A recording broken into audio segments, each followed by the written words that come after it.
auzu billahi mina sheytaani rajim bismillahi rahmaani rahim alhamdulillah allahuma salli ala seydina muhammadin wa sallim.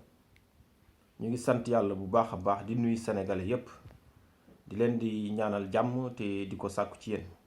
donc di def vidéo bi rek pour soutenir sunu xarit sunu rakk Abdou Karim Gueye, ngeen gëj ko xam ci xurum xàq nitu dëgg. donc ñu koy ñaanal d'abord yàlla defal ko tawféex delloo ko sagoom fëgg boppam wéral ko ndax nag yàlla mooy wéral ku ko neex, kon yàlla na ko yàlla wéral. bu weesoo loolu aussi ñu ngi ñaan képp koo xamante ne sénégalais nga bëgg Sénégal nga ñaanal Abdou Karim Gueye yàlla delloo ko sagoom te ndimbal li nga xam ne nit ñi ñu ngi ko soxla pour ñu évacuer ko, vraiment def ci luñ ci mën pour faj ko. ñi ngi ñaan sénégalais bu nekk mu joxe ci loxoom.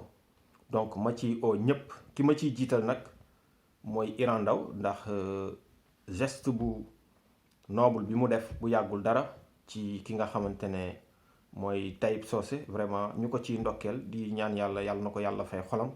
ñu ngi koy oo tamit ci lii ci Abdou Karim Gueye, doomu Sénégal ku bëgg Sénégal, yàgg xeexal Sénégal ci wàllu diine ak ci lépp.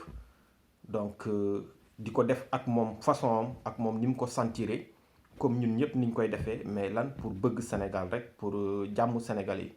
di ci invité aussi moromu mbokk activiste am yëpp, bàyyiwuñ kenn, yaanaa ma tout le monde, vraiment ñu booloo jàpp ci xam ne Sénégal ñun ñëpp ñoo ko bokk te kenn ku nekk rek Sénégal moo tax muy wax, Sénégal moo tax muy yëngatu. vraiment ku nekk nag di ko defee ak sa façon ak ni nga ko sentiré. voilà donc ñu ngi ciy oo ñëpp, di ci oo surtout la première dame Marième Faye Sall, di xam ne Abdou Karim Gueye ndimbal la pour Sénégal, mais ndimbal la surtout pour le président Macky Sall.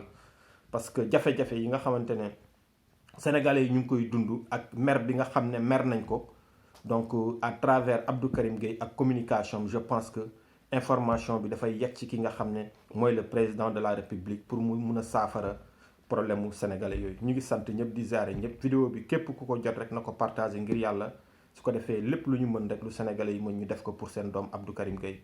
xeexal na ku nekk nag, kon mérité na loolu. asalaamualeykum wa rahmatullahi wa barakaatuhu. seen mbokk ci jàmm ak jamono.